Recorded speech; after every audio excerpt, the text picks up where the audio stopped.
Selamat pagi, selamat siang, selamat sore, dan selamat malam untuk kita semua. Shalom. Terima kasih atas kesempatan yang telah diberikan bagi kami, kelompok 2. Di saat ini kami kelompok 2 akan membahas tentang teori perkembangan Lawrence Kohlberg. Dan sebelum kami kelompok 2 membahas lebih dalam tentang teori perkembangan Lawrence Kohlberg, apa saja yang ada pada teori tersebut, pertama-tama kita harus mengetahui dulu apa itu moral. Moral dari bahasa Latin adalah mos atau mores, yang berarti tata cara, kebiasaan, dan adat.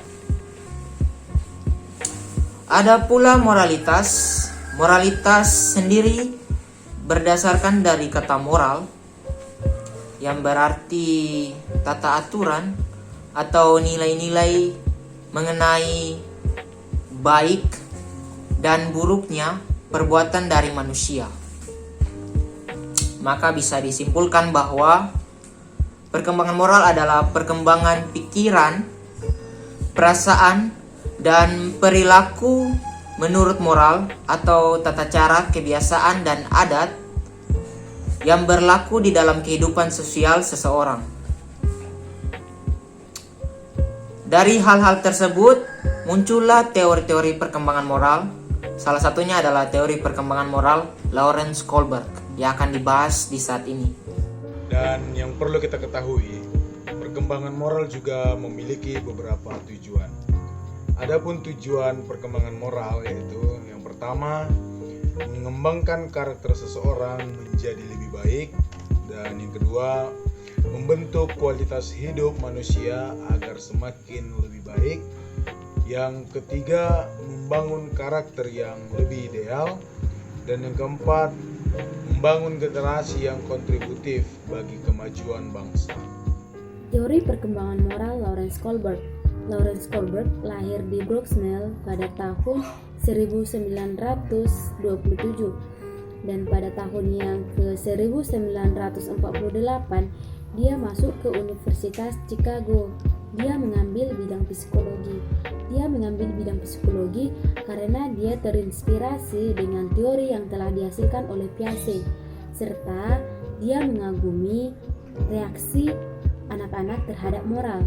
Dan pada tahun 1958, Lawrence Kohlberg lulus dari S3 dengan disertasi The Development of Modes of Thinking and Choice in the Year 10 to 16.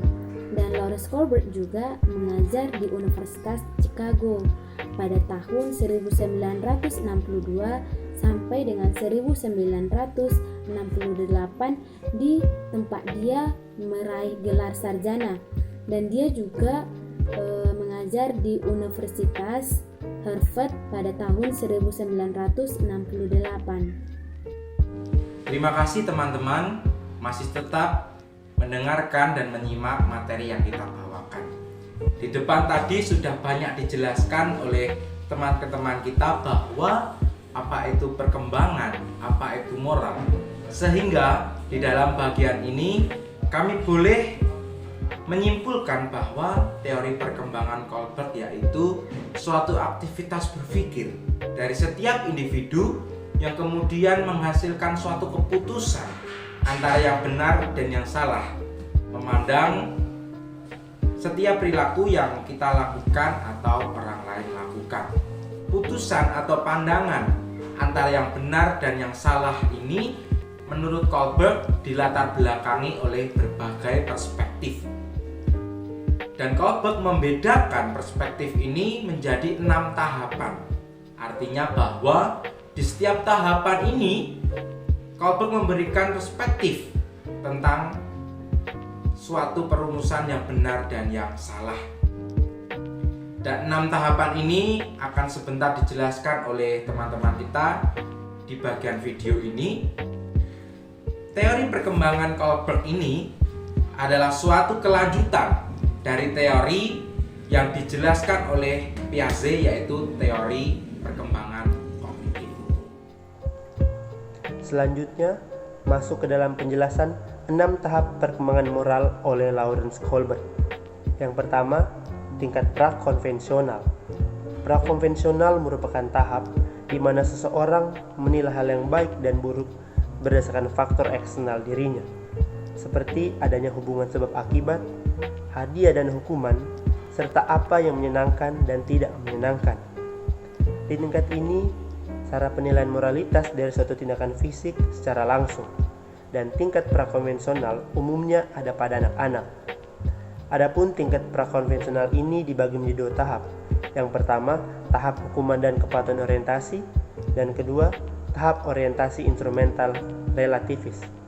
Adapun tahapannya pada tahap pertama ini, seseorang menilai baik atau buruknya perilaku berdasarkan rasa takut terhadap hukuman dan rasa senang jika melakukan hal yang baik.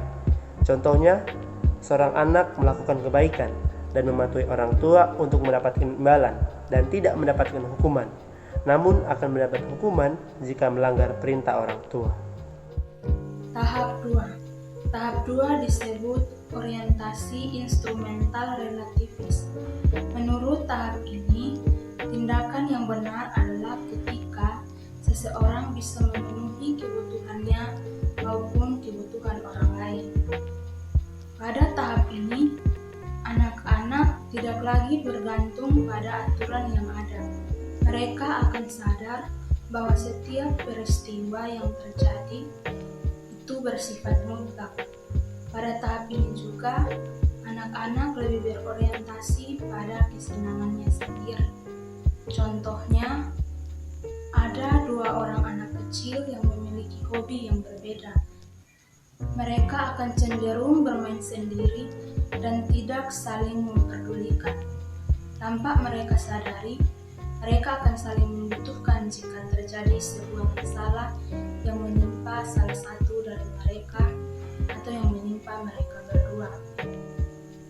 Jika hal itu terjadi, mereka akan saling membantu dan mereka akan menganggap bahwa setiap kejadian yang terjadi itu memang sudah sewajarnya terjadi. Tingkat konvensional pada tahap ini, masyarakat cenderung baik dalam artian menyenangkan. Karena sikap mereka yang baik dan menyenangkan, orang pun menyukai itu karena menurut mereka baik untuk ditiru, bahkan diteladani oleh orang lain. Pada hal ini pula, masyarakat pada saat itu cenderung lebih mengutamakan dan mayoritaskan alam mereka.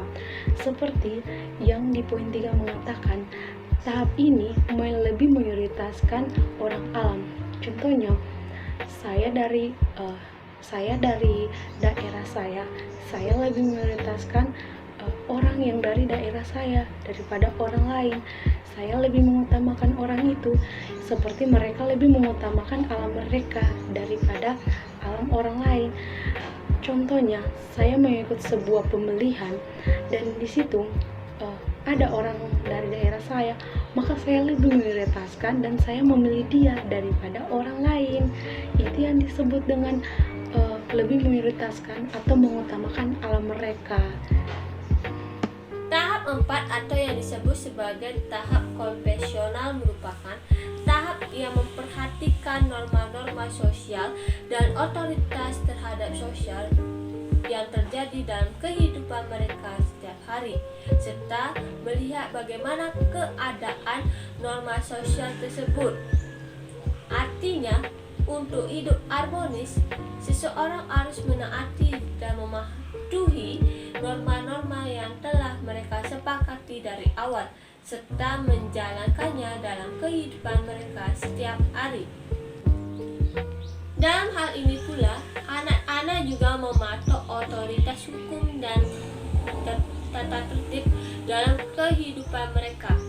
Mereka menganggap bahwa kebaikan atau kebenaran dalam tahap ini yaitu yang pertama, menjalankan tugas, yang kedua, bertanggung jawab, yang ketiga, menaati tata tertib sosial yang telah mereka sepakati bersama, dan menghormati otoritas tersebut. Pada tahap ini pula, orang akan mendapatkan rasa hormatnya dengan melakukan atau menjalankan kewajiban mereka sesuai dengan perilaku dan kehendak mereka masing-masing. Contohnya, seorang siswa yang menaati tata tertib sekolah dan mengerjakan tugas yang telah diberikan oleh gurunya, sehingga ia tidak dapat hukuman dari gurunya, serta mematuhi segala hal yang ada di sekolahnya. Hingga pada tahap ini lebih menekankan pada norma-norma sosial dan otoritas terhadap hukum dan ketertiban antar beragama, bermasyarakat, dan bernegara. Tahap kelima memperhatikan hak perseorangan. Karena didorong kontrak sosial, dunia dipandang sebagai memiliki pendapat-pendapat yang berbeda. Hak dan nilai-nilai perspektif tersebut harus saling dihormati sebagai unik untuk setiap orang atau masyarakat. Hukum dianggap sebagai kontrak sosial, bukan fatwa yang kaku.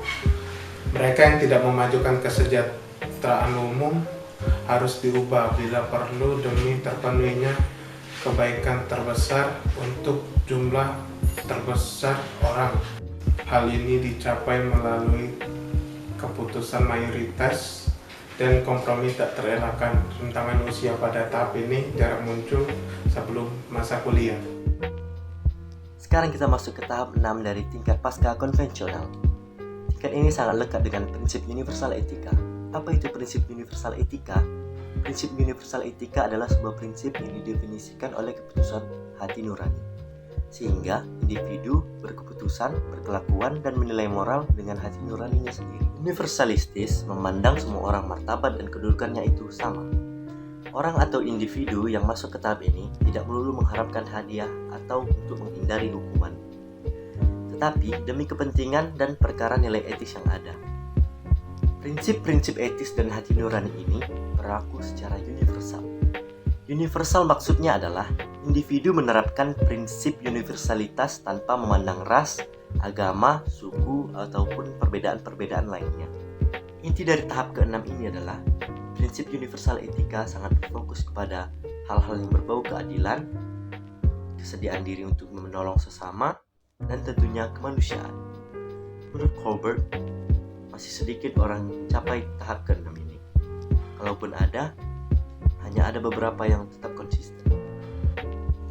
Peran perkembangan moral Colbert bagi pendidikan karakter. Hal ini berkaitan dengan pendidik terhadap peserta didik. Seorang pendidik perlu memiliki dasar pemahaman secara menyeluruh terhadap kondisi peserta didik mengenai tugas-tugas perkembangan yang telah dicapai oleh peserta didik, khususnya dalam aspek perkembangan moral. Pendidik semestinya memahami apa yang telah dicapai dan apa yang harus dicapai dalam perkembangan moral peserta didik. Maka, melalui pemahaman pendidik terhadap konsep perkembangan moral menurut Colbert dapat menjadi acuan dalam memberikan tindakan yang cocok dengan perkembangan aspek moral peserta didik, khususnya dalam perkembangan kepribadian mereka melalui pendidikan karakter yang efektif. Dari pernyataan tersebut dapat kita gambarkan sebagai berikut. Misalnya, ketika seorang pendidik harus mendampingi murid yang berada pada usia 4-10 tahun, maka pendidik harus memahami bahwa murid sedang berada dalam tahap perkembangan moral prakonvensional. Pada tahap ini, murid sedang berperilaku baik dan tanggap terhadap label-label budaya mengenai baik dan buruknya. Namun, ia menafsirkan semua label ini dari segi fisiknya atau hukuman ganjaran kebaikan. Berbeda jika pendidik dihadapkan pada kelompok anak usia di atas 13 tahun yang menurut Colbert ada pada tingkat pasca konvensional. Anak pada usia ini lebih berorientasi kontrasosial legistis, sehingga perbuatan yang benar cenderung didefinisikan dari segi hak-hak bersama dan ukuran-ukuran yang telah diuji secara kritis dan disepakati oleh masyarakat. Dengan demikian, dalam pendidikan karakter, perkembangan moral callback juga dimiliki peran yang baik untuk perlakuan yang tepat yang diberikan pendidik terhadap peserta didik. Oke, kesimpulan dari makalah kami ini yaitu di mana teori Lawrence Corbett terhadap perkembangan moral adalah suatu perkembangan terhadap diri seseorang dalam menyikapi aturan tata cara dan pola berpikir terhadap kehidupan bersosial. Namun, Lawrence Corbett ini membedakan perkembangan moral ada 6 tahap. Kemudian perkembangan moral ini menurut Corbett berdampak begitu besar bagi para tenaga pendidik maupun lembaga dalam membentuk karakter seseorang sejak dini. Terima kasih.